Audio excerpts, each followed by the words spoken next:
It's 7:04.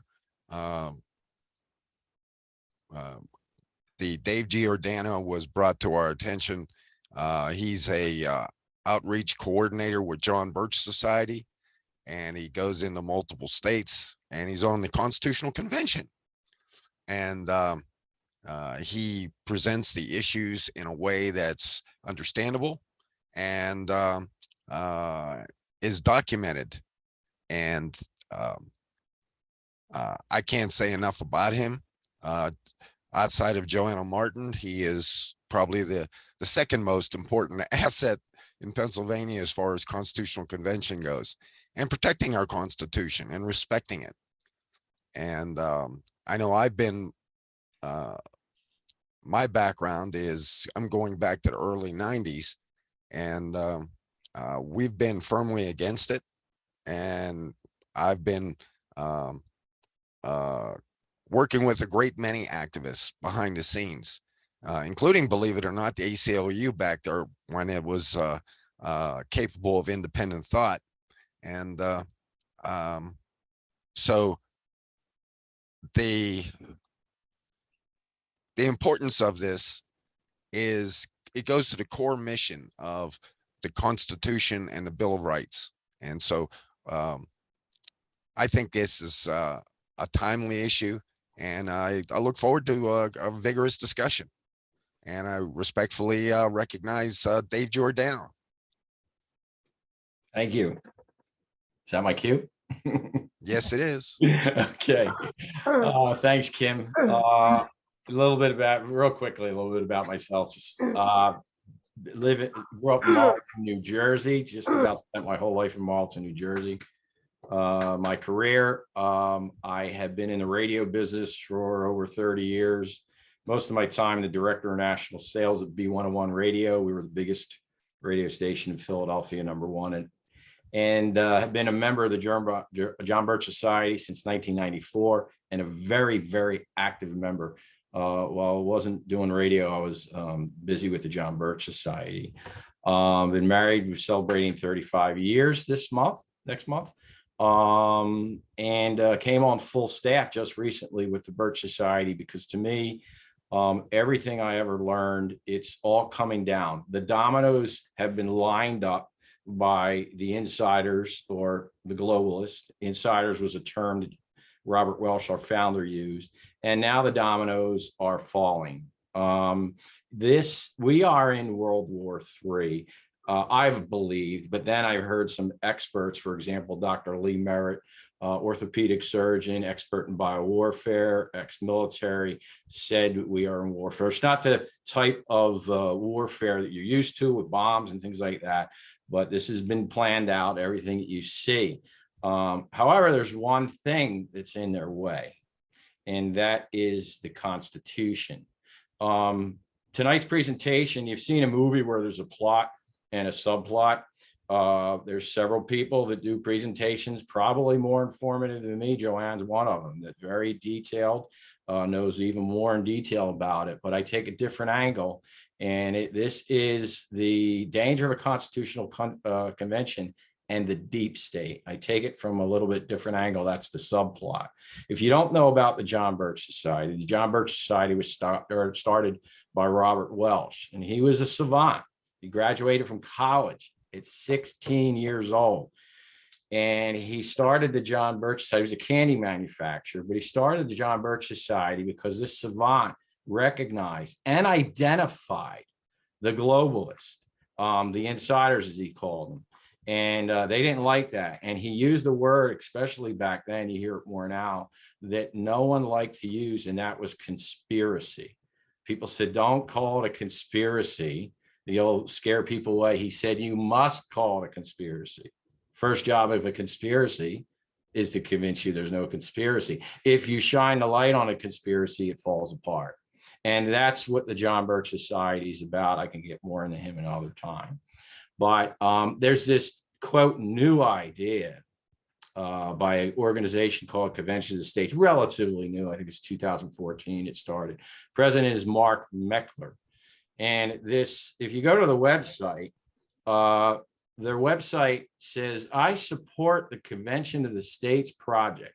a national effort to call a convention under Article 5 of the United States Constitution, restricted, that's important that they put that in there. They put that in there for a reason. Restricted to proposing amendments that will impose fiscal constraints on the federal government, limit its power and jurisdiction, and impose term limits on its officials and members of Congress. That sounds wonderful. Sign me up. Give me two, right? There is poison in this, and that's what we're about to learn. This is not a new idea, not a new idea at all. In fact, the John Birch Society, when I first joined the John Birch Society, I went door to door with this magazine. And instead of the Convention of the States, it was called the Conference of the States. And we stopped it. Even before then, in 1982, they need 34 states to apply to get this convention. They had 32. We stopped them again. Here we have the Wall Street Journal in 1995 saying the far right is trying to torpedo plans for conference on returning powers to the state. Now, those far right groups are the John Birch Society, and Phil Schlafly's Eagle Forum led that charge. But I don't remember the powers of the states leaving. I missed it that day at school when they must have recalled the 10th Amendment. I don't know what they're talking about, returning powers to the states. Let me explain that all the powers of the federal government are already defined. Jefferson said Congress has not unlimited powers, but only those specifically enumerated. That is loud and clear. I don't know what powers they're returning. It is in the original intent of the Constitution to limit the federal government. In fact, Madison said that the powers, and did I skip a slide here? Hold on. Nope, I didn't. I thought I missed a slide. Madison said the powers delegated by the proposed Constitution to the federal government are few and defined. Where are they defined? They're defined in the Constitution in Article 1, Section 8. There are very few and limited powers. It's very, very clear, very thin document. Let me explain something. The Constitution is not broken. It does not need to be fixed. The Constitution is ignored and it needs to be obeyed. There are two ways to amend the Constitution. And that is, the first way is Congress sends amendments out to the states for ratification. They approve, they ratify. That's how we got all 27 amendments to our Constitution. There is a second way that has never been used under the Constitution, and that is called an Article 5.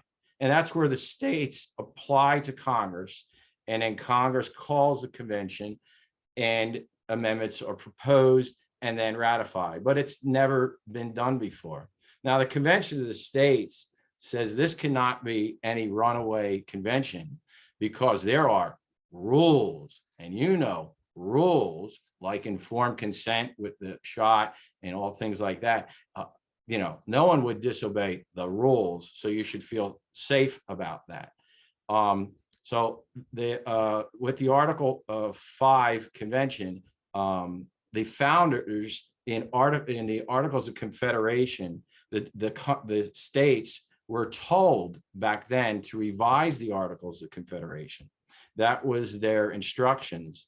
And these 13 countries, as I like to call them, they call them states with presidents called governors, were sent delegates to revise the Constitution. And what happened is they exceeded their mandate and they scrapped the whole Constitution. In fact, the state of Rhode Island says, you can't do anything because we need 100%.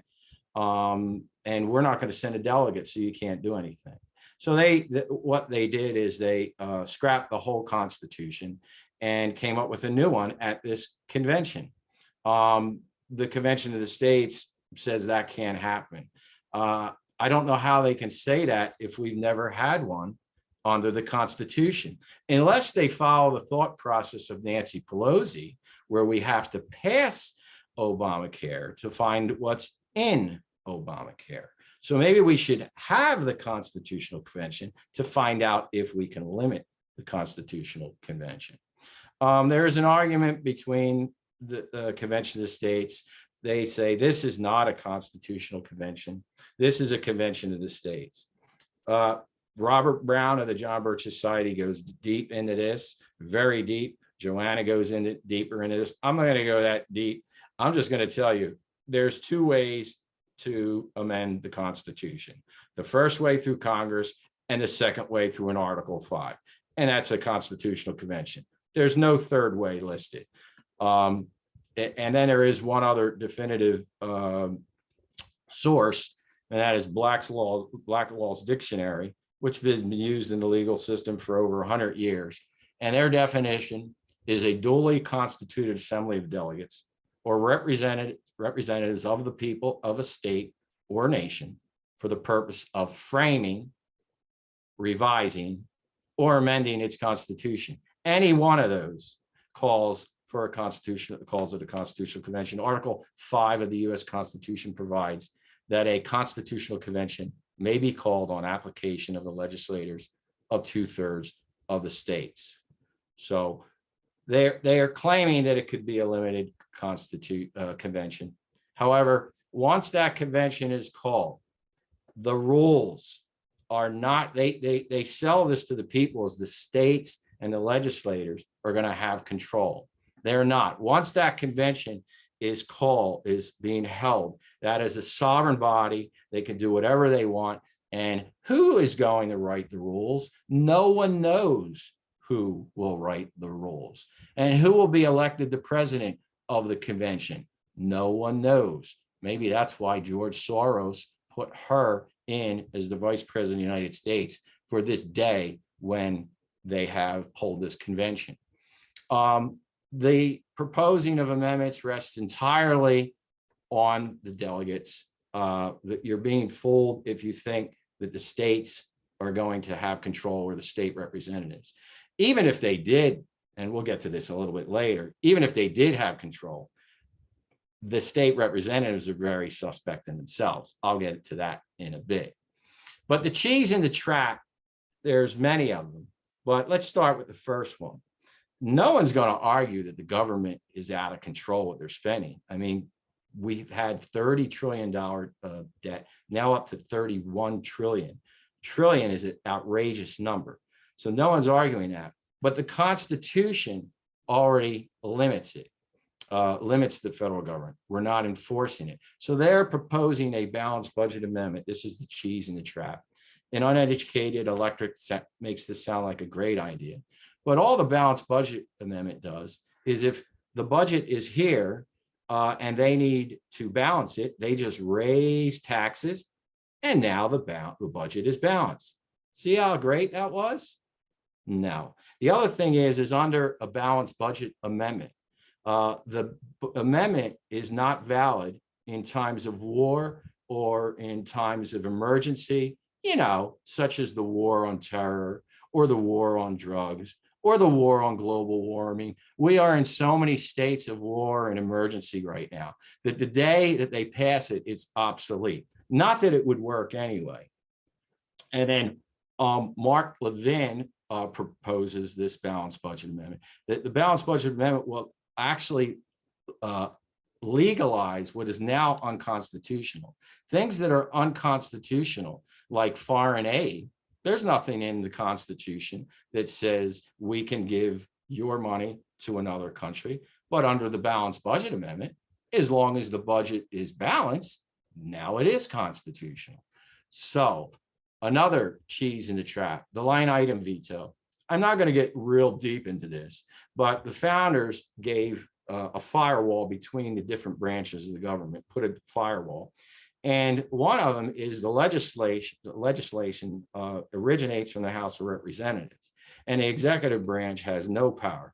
If you give the president the ability to line item veto, so when he draws a line, he is now writing legislation. I was at a meeting the other night and they said, well, how about, they put all these things in these bills and he can get rid of that. Oh, I said, okay. So now the president turns to you and says, if you don't back this Build Back Better plan, I'm going to line item out of the bill the portion that you wanted, Congressman. So that actually gives the president power that the founders never wanted in the hands of the executive branch.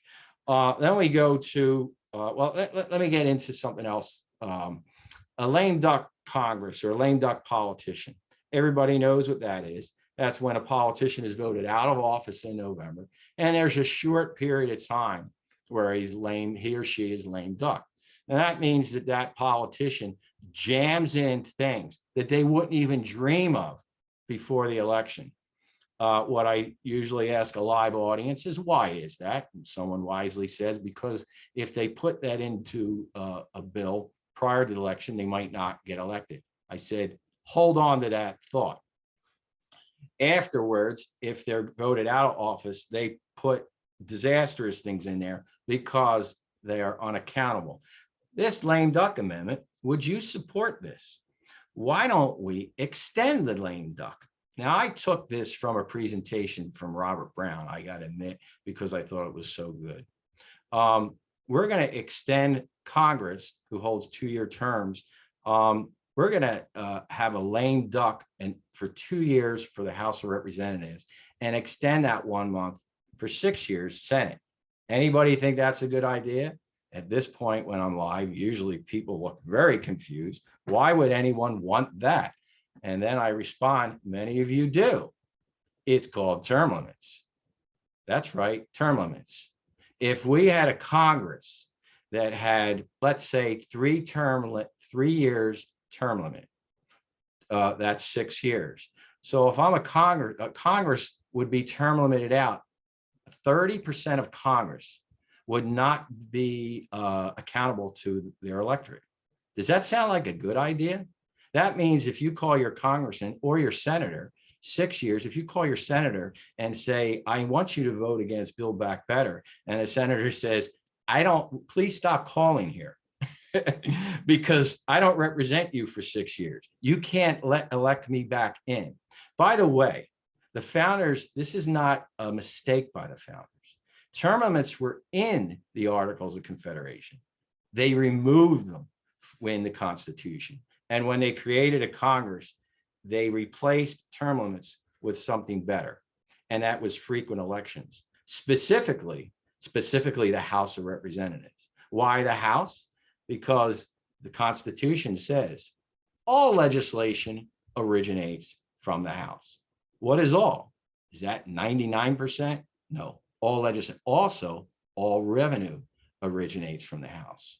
So the individuals that control all legislation and all revenue, the most powerful arm, has to, once they move their furniture in their office, they're already looking at 2 years of possibly getting voted out of office. Not a good idea. This is the cheese in the trap. Madison said in Federal 72, nothing appears more plausible at first sight, nor more ill-founded upon close inspection. And he was referring to term limits and went on to say, one ill effect of the exclusion would be the diminution of the inducements to good behavior. Remember what we said at the beginning? Why don't they propose this prior to the election? That's exact. You all agreed prior to this slide. That's exactly what Alexander Hamilton warned us of. And Governor Morris from New York said term limits tend to destroy the great motive for good behavior. So the problem isn't the Constitution. The problem, unfortunately, is us. We're not paying attention. We're not voting these people in and out based on our knowledge of the Constitution. So this is the cheese in the trap. They don't care if it's a balanced budget amendment, a line item veto, term limits, packing the court. Let's make something else, whatever's most popular for the people to support this convention. We need this convention. Why? To get rid of the Constitution. Convention of the States claims that Article 5 was put in to rein in our out of control government. That is not why amendments, the purpose of amendments. The purpose of amendments is to fix defects in the Constitution. Defect. What is a defect, Dave? Well, one obviously was slavery. We amended the Constitution, fixed. Another, women's right to vote. Defect. We amended the Constitution, fixed. That is the purpose of amendments, not to rein in out of control government. The Convention of the States often says that George Mason put that in there just for this reason, because a federal government might not allow these things. Well, actually, he was referring not to a constitutional convention at the time, but he was no fan. He was talking about would the federal government allow, let's say the federal government didn't want to end slavery. Well, we could call a convention and fix that defect through an Article 5. But, it is suspect that he had ulterior motives, that we could also hold a constitutional convention, because he was no fan of the Constitution. He was an anti-federalist. So there's the Convention of the States says when the federal government violates the Constitution, the solution is to get a convention to amend the Constitution. And this quote was taken directly from Joanna's recent article in Renew America. Our framers never said such a thing. Madison warned people who secretly want to get rid of our Constitution would push for a convention under the pretext of getting amendments. And so what's the answer, Dave? How do we rein in the federal government? Well, Thomas Jefferson wrote about this in the Kentucky resolutions, Madison and the Virginia resolutions. But Jefferson said, it is, if a law is unjust, a man is not only right to obey it, but he's obligated to do so. He takes an oath.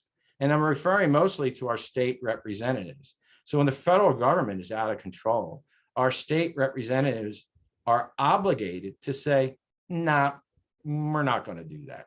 It's that simple. The states formed the federal government. They created the federal government, and they're the ultimate check on the federal government.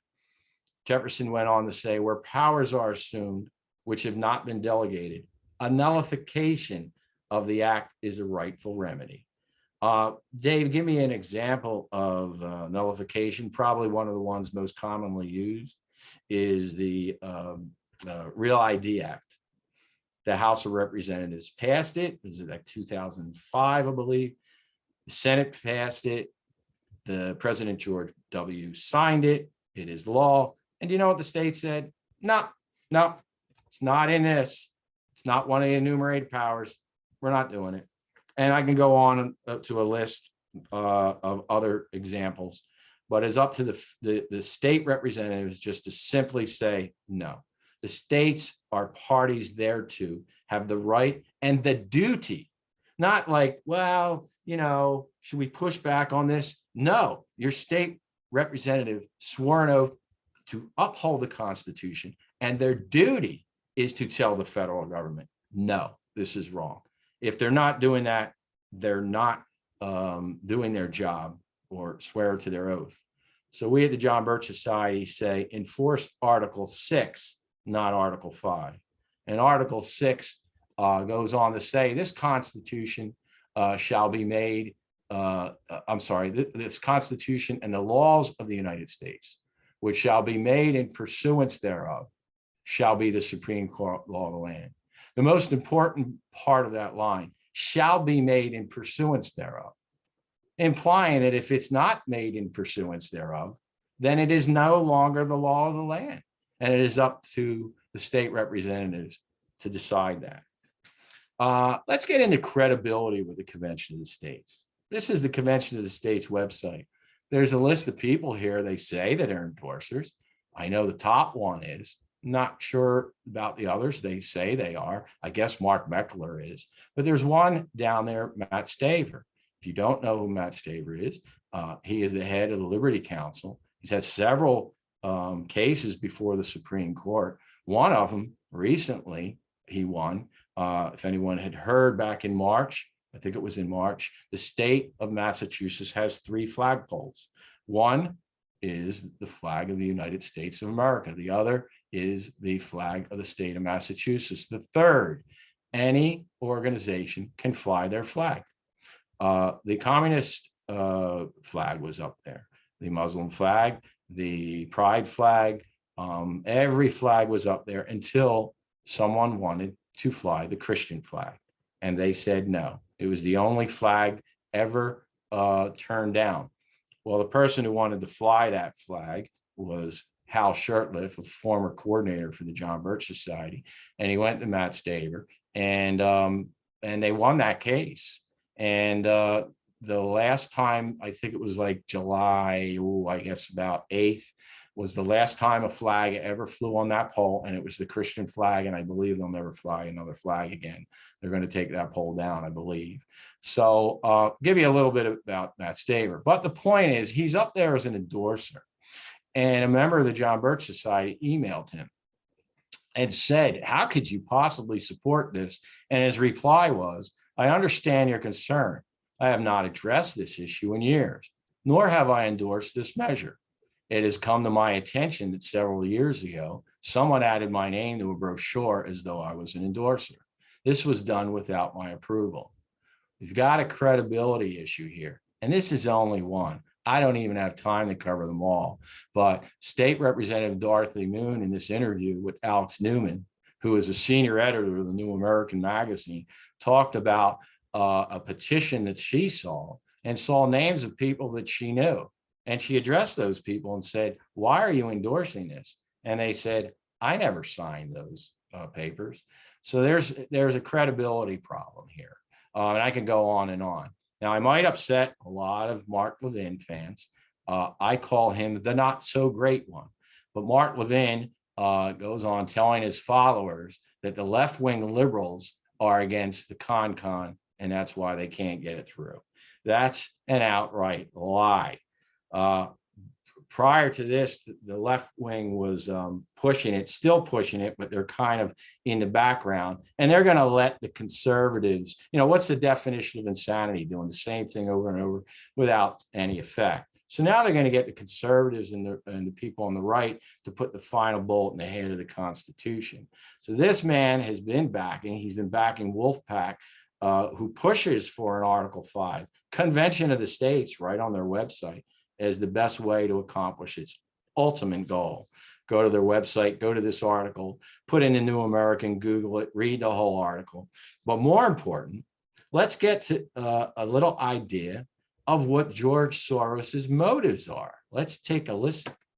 To bring China into the creation of a new world order. A new world order. Those are his words. That's not conspiracy theorist Dave talking. George Soros said that his goal is that he thinks China should be the head of the New World Order. If we were live, I have this article too. You can Google it. You can buy it on shopjbs.org. Who's behind the Constitutional Convention? I'm sure you can get the link for free. It goes deeper into that. Again, I do a macro view of this subject, and I get into the deep state. That's the difference. But again, sticking with Mark Levin saying about the left, no one on the left. Well, this is a little segment I took from Robert Brown, which I got his approval this weekend after I've been using it for a long time. I had lunch and dinner with him. But anyway, this is what he says in his video. Convention.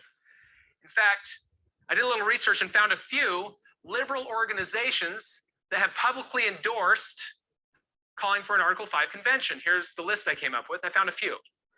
In fact, in total, I found around 500 liberal organizations that are publicly endorsing this plan to have an Article 5 convention to propose changes to the Constitution. So yes, liberals are interested in this process as well. In fact, one notable liberal, law professor Lawrence Lessig, a little bit of his resume. He was an Obama campaign advisor. Good liberal resume there. He was a 2013 Bilderberg attendee. He started such organizations as Call a Convention and Mayday PAC to promote this idea of having a Article 5 constitutional convention. And he has declared his intent He says it's time to rewrite our Constitution. And he's seeking a truly open and constructive Article 5 convention where everything's on the table. Similar to Sanford Levinson's plan there, isn't it? Let's write a new constitution. Now, it won't surprise you that one of the organizations that he is supporting is Wolfpack. This is a liberal organization that has financial ties to George Soros. And their plan is, we want an amendment to the Constitution that makes all political campaigns publicly funded with your tax dollars to eliminate the corruption of money in politics. Now, of course, that also makes government the gatekeeper on who gets to run for office or not. I don't see any problems with that, do you? And that can be heard on this DVD. This is a great DVD. Robert Brown goes deep into it. I had a wonderful week spending several days with Joanna in Pennsylvania addressing legislators, and then immediately left her and met with Robert Brown that evening. I was with the two people that Mark Meckler will not debate. What an honor. With that portion and a lot more is covered in this 90-minute DVD. I highly recommend it. Let's move on to Rick Santorum, the new spokesperson. It's amazing how confident and how you get behind an issue when you're on the payroll. Now, I don't think we have an exact number, but I know Tom Coburn, who passed away several years ago, was on the payroll Convention of States. I guess they replaced him. We do know, I believe he was on the payroll for about $240,000 a year. So I guess you can make a comparison what Rick Santorum is making, getting paid to endorse this. But let's talk a little bit about Rick Santorum and the Freedom Index. If you're not aware what the Freedom Index is, the John Birch Society puts out the Freedom Index every 6 months. And what the Freedom Index does, it takes 10 bills, and you can't see it too well here, but this is what it looks like. You can download it for free. Go to thenewamerican.com, click on Freedom Index, and download the newest Freedom Index. It takes 10 bills in the past 6 months and rates every congressman, every senator, and gives them a grade, a plus if it's constitutional, and a minus if it's unconstitutional. We don't care if there's an R or D next to it, although we indicate that. We just care about if they vote constitutionally. Now, Rick Santorum's score in his lifetime in Congress was about a 66 out of 100. That's a D. In his last term, he had about a 44, I believe it was. That's an F. So a man who gets an F and a D when voting constitutionally is telling us that we need to rein in the federal government using a constitutional convention. Let's compare that with the real constitutionalists. This is Thomas Massie. In the Freedom Index, Thomas Massie gets 100. So a man who votes constitutionally says at this point in history, an Article 5 Convention of States would be a disaster. I think his opinion, based on the Freedom Index, pulls more weight. He also says, show me a single state where constitutionalists comprise a majority of state legislators. So while Convention of the States is promoting that the state legislators are going to reel in the federal government, remember, these state legislators take money from the federal government. If you are taking money from anyone, I own a house, if I have a mortgage, the bank owns you. You have a car, the bank owns you. When you take money from anyone, they own you. So these state legislators that say they're going to reel into the federal government while they're taking money are lying. Let's get back to the not so great one. The not so great one says that the American Enterprise Institute on May 23rd, 1979, that Anton Scalia, one of the most true constitutionalists in our Supreme Court, supported a constitutional convention. Well, Mark Levin was right. Professor Scalia in 1979 indicated that. Why did Mark Levin go all the way back to 1979 when Justice Scalia said just 8 years ago, constitutional convention's a horrible idea. It's not a good century to write a constitution. And then he went on to say this. Amendment. If you could amend the Constitution in one way, what would it be and why? Justice Scalia. I certainly would not want a constitutional convention. I mean, whoa. Who knows what would come out of that? Not sure why they waited till he passed away to start quoting that. I don't believe it was ever said until he passed away. But obviously, one of the most constitutional judges that Supreme Court judges that we've ever had was not for a constitution. Joanna, who goes by the name of Publius Holden in her writings, recently spoke at a Liberty Festival called GRUPA, that stood for Grassroots Unite PA. Wonderful speech. Another gentleman there spoke, Ken Quinn, and at the end of his presentation, he got the polite clap. And when Joanna was done, most of the audience stood on their feet and gave her a round of applause. She did a wonderful job. But I want you all to write this down and go to Rumble and put in Joanna Martin, Article 5. And it's a wonderful presentation she gave about a year ago. There are other ones out there, but I just know that one by heart because I watched it so many times. And there's other ones we can try to get you to. But in that presentation, in the newer ones, and she did this the other day, she talked about the proposed constitution for the new states of America. In other words, they have constitutions ready and waiting, written by the Ford Foundation. President has 9-year terms. 50 states are dissolved to become 10, and we are disarmed. Joanna goes forward and says, I'm trying to forward my slide and it's stuck. Okay. Also, the Constitution for the new Socialist Republic of North America, written in 2010. Then there are other ones such as the Libertarian Constitution, which would eliminate the borders, and the Progressive Constitution would make abortion a legal right. This one is one of the most recent, came out almost a year ago. Convention of the States board member co-authored anti-2A. Now, I'm sure there's a few people in this group that are concerned about the Second Amendment. Well, there's a man, Robert P. George, and he's on the Mark Meckler, the head of the Convention of States Advisory Board. Meckler went on to say that he's the foremost conservative constitutional scholar in America.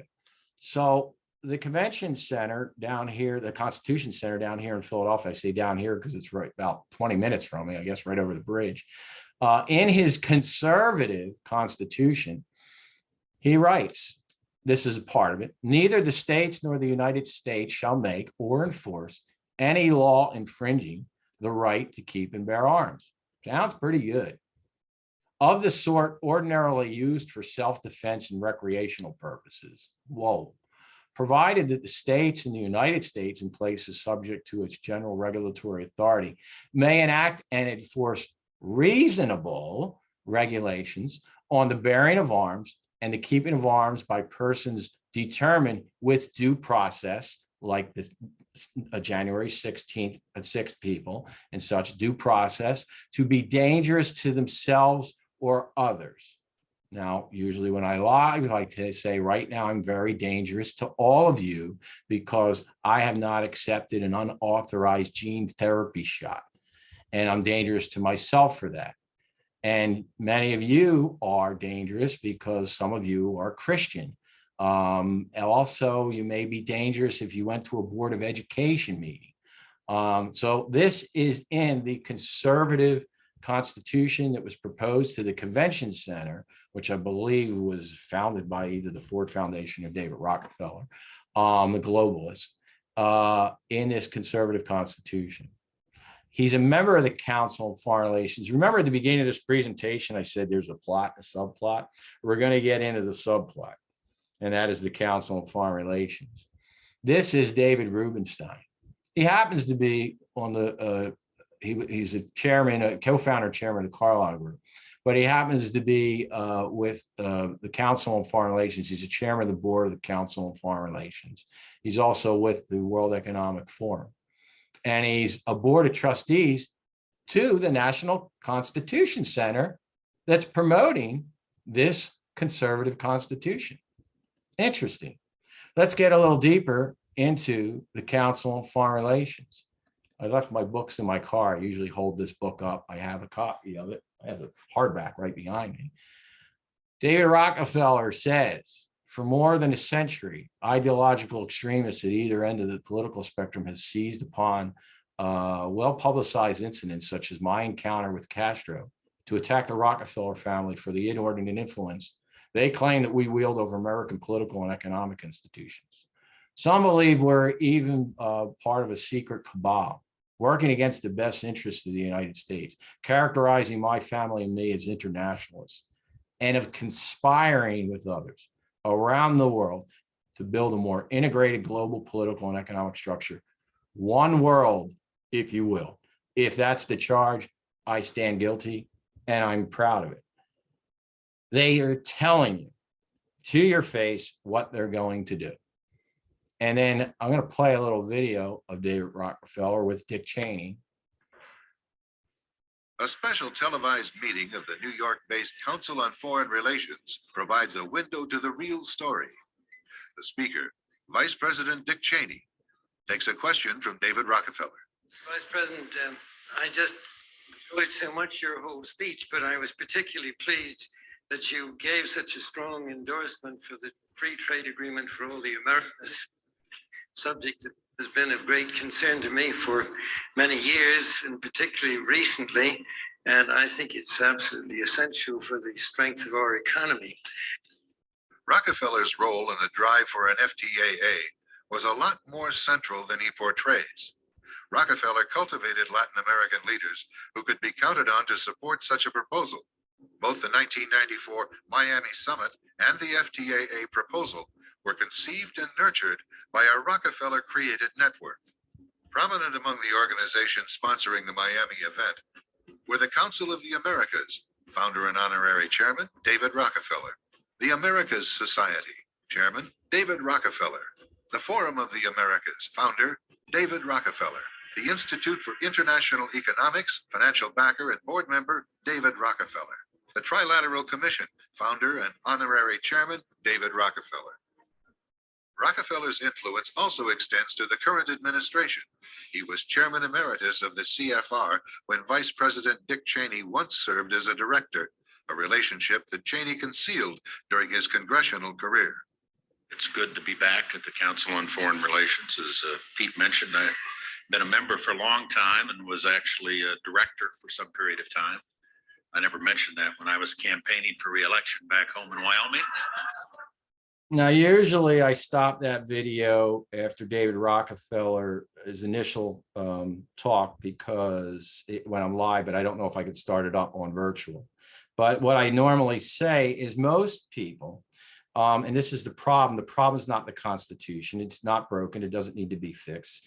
It's ignored. It needs to be obeyed. I'll say it again. The problem is Americans see this little old man saying thank you to the man in charge, the second man in charge, the vice president of the United States, the strongest country in the world. If you remember the John Birch Society, that's not how you see it. You see the man in charge, and if you read in this book, when he talks about the FTA, is saying to the puppet on stage, thank you for doing what I told you to do and why I put you there, to implement the free trade area of the Americas. Dave, where do you get off on this free trade area Americas? Who ever heard of that? Where did I hear it?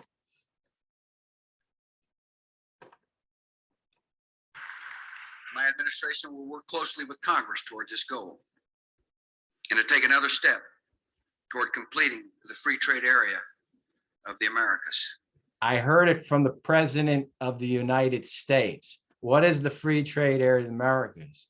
Well, the free trade area of the Americas, let me go back to this.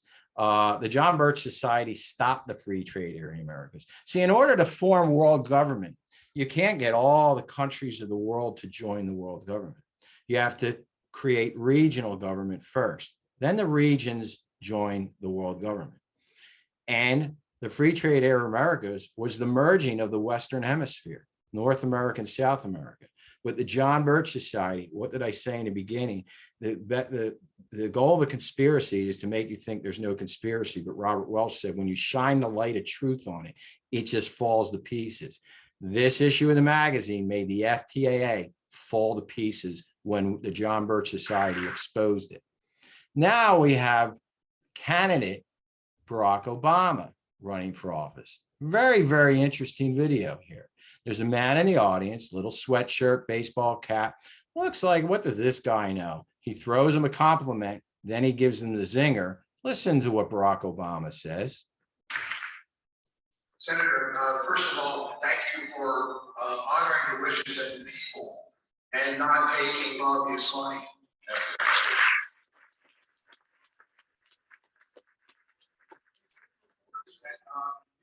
Wife for the globalist CFR, which is the Council on Foreign Relations.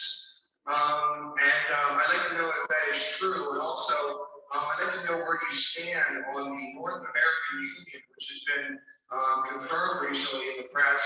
Ron Paul actually spoke about it in Congress. It's actually spent some money on it. This North American Union involves a union much like the European Union, only with Canada, Mexico, and the United States, and the possible merging of the money system into a piece called the Amero, which would actually strip the United States of some of its sovereignty and perhaps our rights. Where do you stand on that? Well, first of all, I'm not the Council on Foreign Relations. I don't know if I'm an official member. Doesn't know if he's a member. It basically is just a forum where a bunch of people talk about foreign policy. And so there's nothing, there's no official membership. I'm not sure.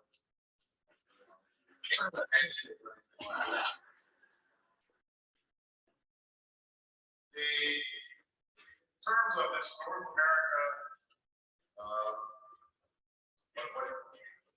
union, this has been something I know Ron Paul talked about, people have been talking about. I have to say, with all due respect, that I see no evidence of this actually taking place. I think this. No evidence of it taking place. It's just a place where people just talk about there's no membership, even though the vice president of the United States said that he's a member and he was a director. And by the way, the vice president said, I never mentioned that while I was campaigning back in Wyoming. Well, what is Barack Obama doing right now? He is campaigning. They'll want to talk about the Council on Foreign Relations. So the Council on Foreign Relations runs the United States. They are an organization. Their goal is to destroy the United States, our sovereignty, and bring us into a world government. They tell the politicians what they should be doing. Dave, how do you know that? Thank you very much, Richard, and I am delighted to be here in these new headquarters. I have been often to, I guess, the mothership in New York City, but it's good to have an outpost of the council right here down the street from the State Department.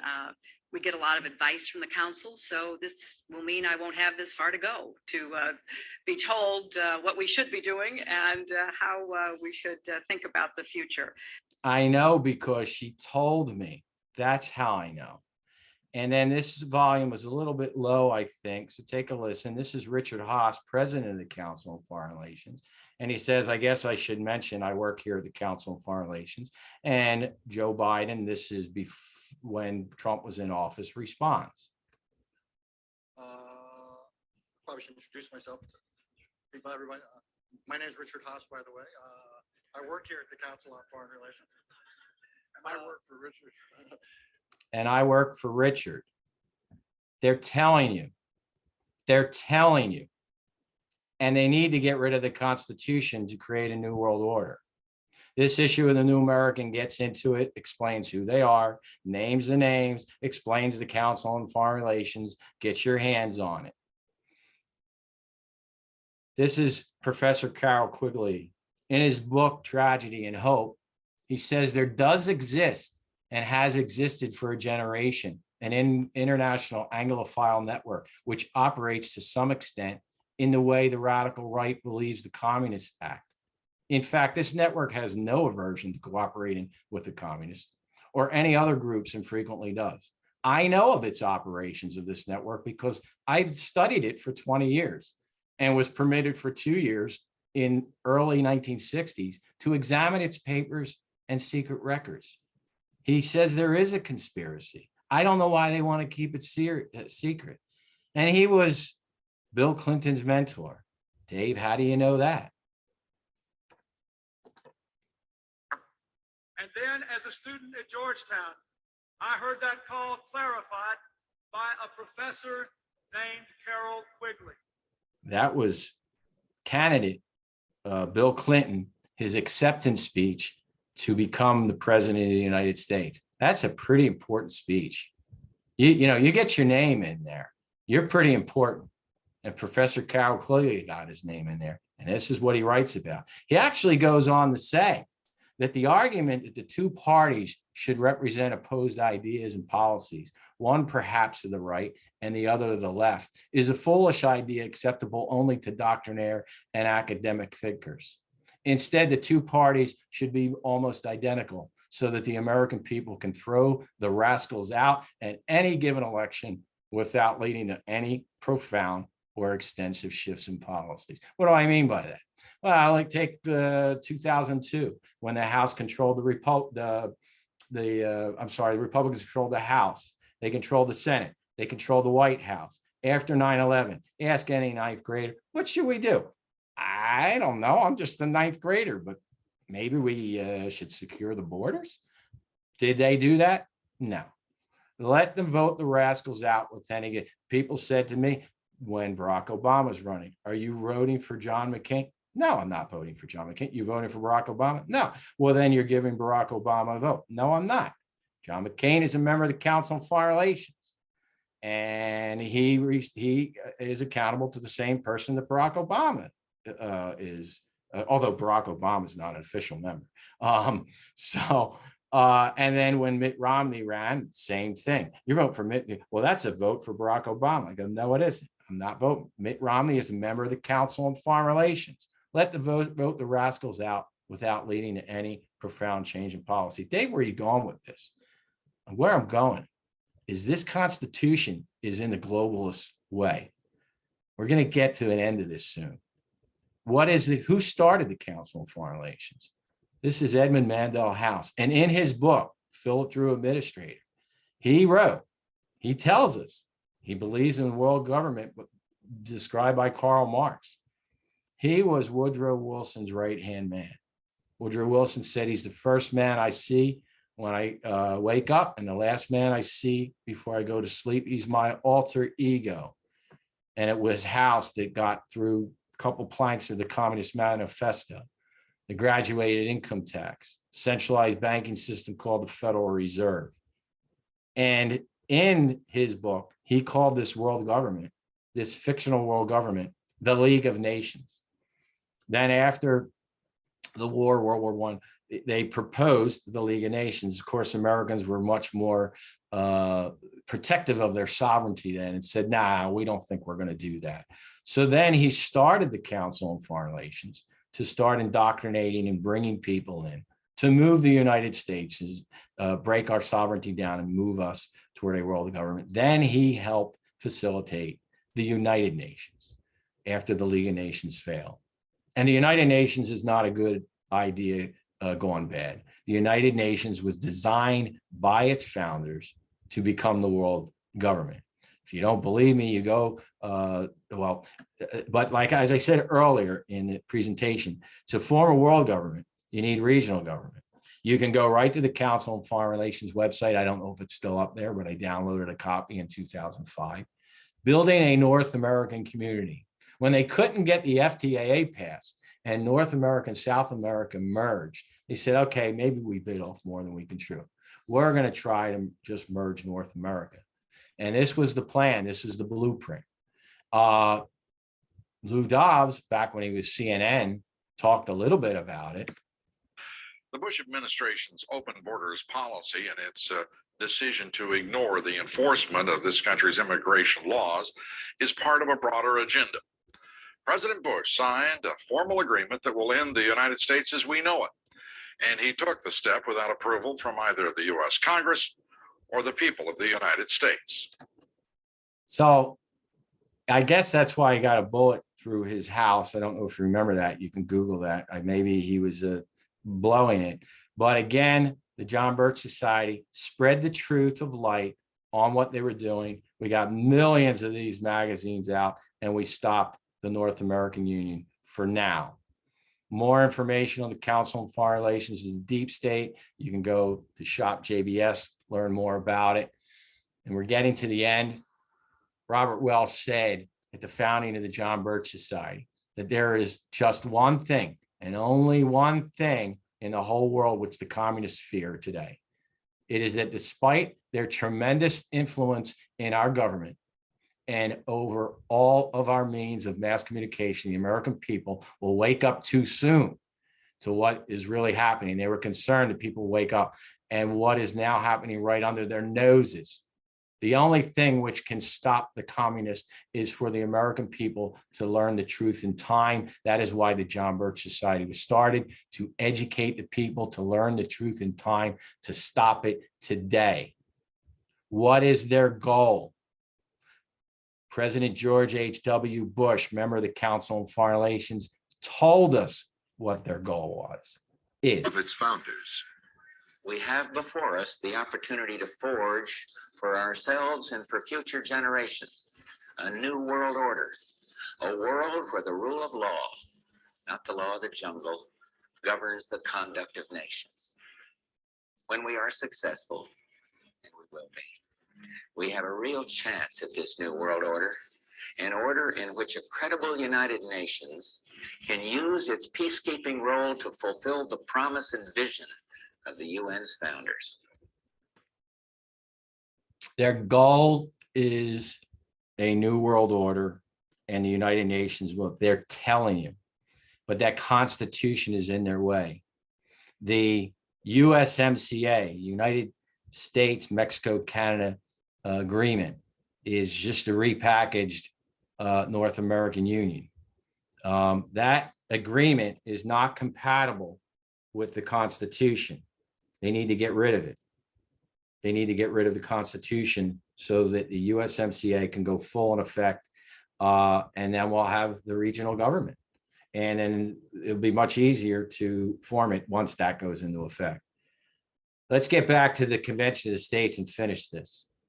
James Madison said, having witnessed the difficulties and dangers experienced by the first convention, which assembled under the propitious circumstance, under every propitious circumstance, I should tremble for the result of a second. And Alexis de Tocqueville had many great quotes. He loved America for many reasons that he expressed, but this one, he said, every citizen is taught the history of his country and the leading features of its constitution. It is extremely hard to find a man imperfectly acquainted with all these things, and a person wholly ignorant of them is sort of a phenomenon. We were free because we were educated in moral. We are no longer educated in moral. You can't, this quote would be the opposite now. It would be very wholly to find someone who understands the Constitution is really a phenomenon. And so the Constitution, I'm going to say it again, is not broke. It doesn't need to be fixed. The Constitution is ignored and it needs to be obeyed. All they want is this convention so that they can get rid of the Constitution. I'm going to leave with about 3 minutes of Matthew Trewhella. He's the author of The Doctrine of the Lesser Magistrates, great book. And this is what he had to say in front of the State House. The question is how to resolve the problem that we have with the Constitution being ignored. In Article 6 of the U.S. Constitution is where the oath is found for all magistrates. And the oath that you take is not an oath of subservience to the federal government, nor is it an oath to uphold the federal government's immoral, unjust, unconstitutional laws, policies, and court opinions. Your oath is to the Constitution itself. And it's your duty, your God-given duty, to check them, to interpose against their evil and stop it. So it's extremely important that you uphold your oath, which you took in the sight of God, and that you check this federal government that has long left the constraints of the Constitution, which men fought, bled, and died to establish in this country. Do your duty, check them. When it comes to the money, just quit taking the money. Wisconsin takes more money than we pay in to the federal government. Quit taking the money. You don't need an Article 5 convention of the states to do this. You have the authority to do it now. Your authority is there, it's God-given, and you need to exercise it. And that's my brief thoughts today. Thank you. Are there any questions? Hearing no questions, thank you for your testimony. Thank you.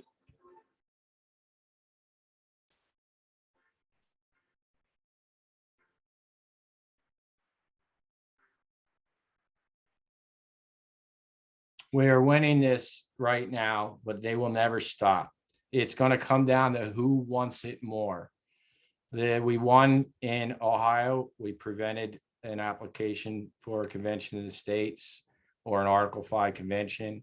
It probably Pennsylvania out of 50 states is probably number one in their target. They won't let Pennsylvania go. We stopped it in June, but they will be back, specifically SR 152, but there are others. And we have to educate people on why this is bad and then get them to contact their representatives. We also have to thank those who said no. They're listed here and then here. Now, there are others that said no, but right now these individuals are being targeted by Convention of the States. So they need to hear from us too.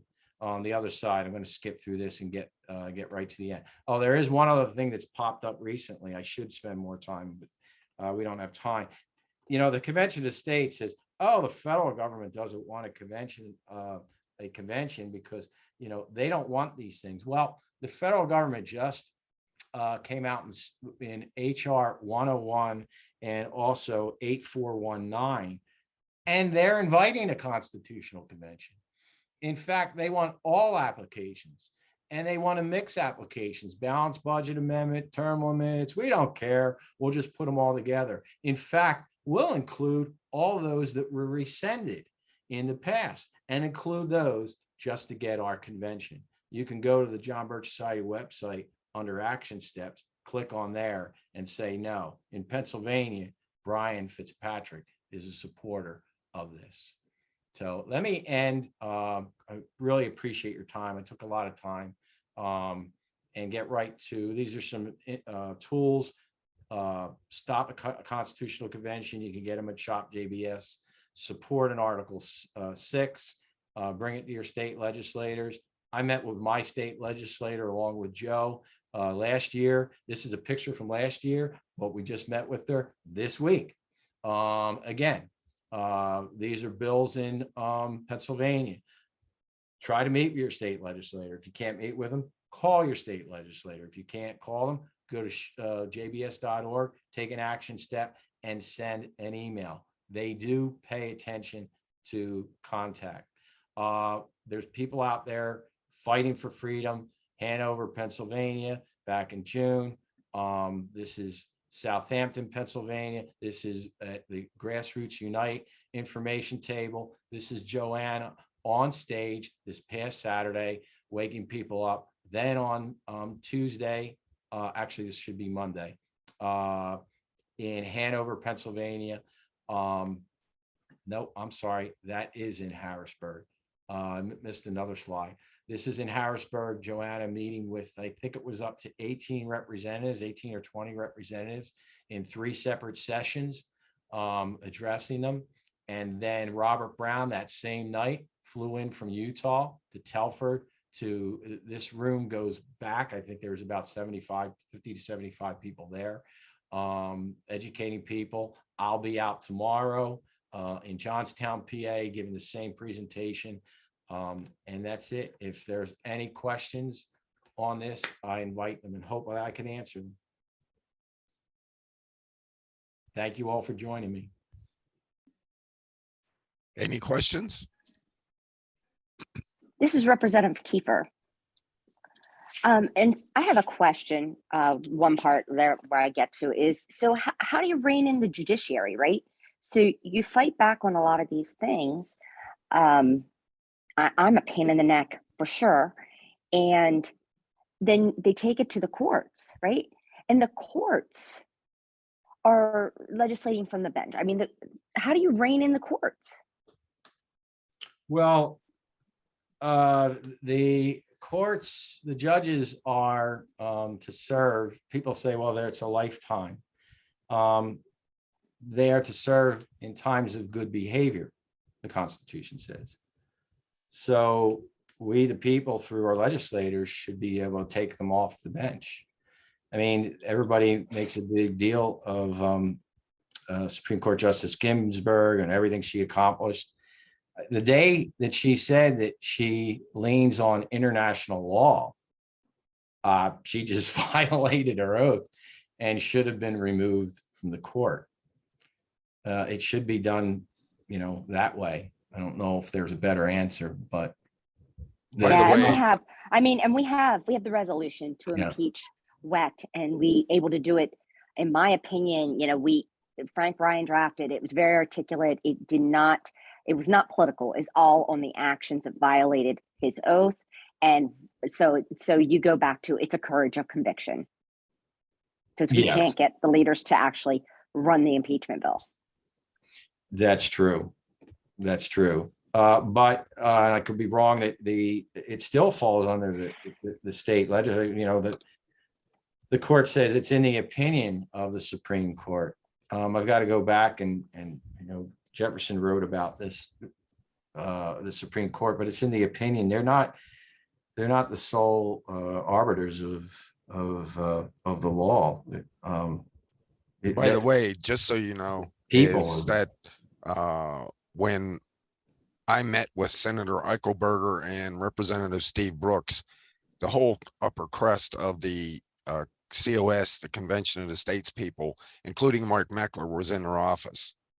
And that's basically one of the times that I made mention of exactly what Don Kiefer had to say. And Mark Meckler said he did not believe that anything in the annotated Constitution is valid, and he wanted to roll it all back. And so I said to him, so what you mean is we have to go back in the judicial law and relitigate every one of the decisions, including the Heller and the McDonald decision? And he said yes. Hi, this is Joanna Martin. May I jump in here? Definitely. Yes, I was hoping you would, because you have more experience than that. Thank you. I have a Representative Kiefer. I have written a paper on nullification where I have quotes from Thomas Jefferson, Alexander Hamilton, and James Madison, where they clearly state that the states, as the creators of the federal government, when they ratify the Constitution, are the final authority on whether the acts of their creature, that's the federal government, have violated the constitutional compact the states made with each other. And James Madison expressly states that the states have as much right to judge the acts of the judicial branch as they do the acts of the other two branches. Let me give an illustration. In 1962, when the Supreme Court began its war on Christian prayer in the public schools, what the state legislature should have done is to pass a law directing their school boards, school teachers, and school superintendents to ignore the Supreme Court's decision because it was unconstitutional, and to continue to conduct Christian prayers in the public schools. The same could be said for abortion, when in 1973, the Supreme Court declared that abortion was permissible. Again, the state should have said, well, it's not permissible in our state. And when the states refused to close down their abortion facilities, well, I'm sorry, when the states refused to permit abortion, if the Planned Parenthood and so forth filed actions in civil court against the state legislatures for refusing to permit abortion, the attorney generals of the state should have gone into the courtroom and said, Your Honor, you have no jurisdiction in this matter. We will not submit to any court order requiring us to permit abortions. And if you issue such a judgment, we will ignore it. That is what the state legislature should have done. But instead, they cowered and caved in to the Supreme Court. And one reason for this is that we were taught in law school, I was taught this 50 years ago in law school, that the Supreme Court is the sole authority on the meaning of the Constitution, and we must all submit to what they say. But that is a lie. The Supreme Court was created by Article 3, Section 1 of the U.S. Constitution. As such, it is a mere creature of the Constitution and is completely subject to its terms.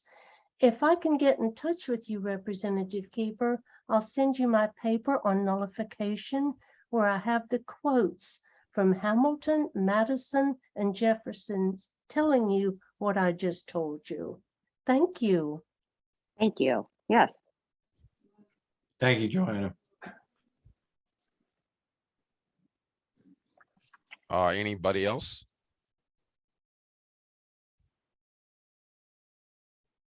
And one of the things that I wanted to make clear, and I don't know if I said it the way I normally do, at the end of this, especially after George H.W. Bush said about the United Nations and a new world order, and that whole segment, that subplot that I talked about. The question is, do you think that they want to destroy the Constitution? And then the next question is, and how would they do that? How would they do that? A constitutional convention. That's how they would do it. That's right. Well, if there's no further questions, I want to welcome Dave and thank him for his presentation. And I want to welcome all of you and thank you for your participation. And I appreciate it. And let's move on to greener pastures and defend the Constitution. Thank you. Thank you, Dave. Yes, thank you very much, Dave, for coming out and putting on this presentation for us. Sure. Yes, thank you.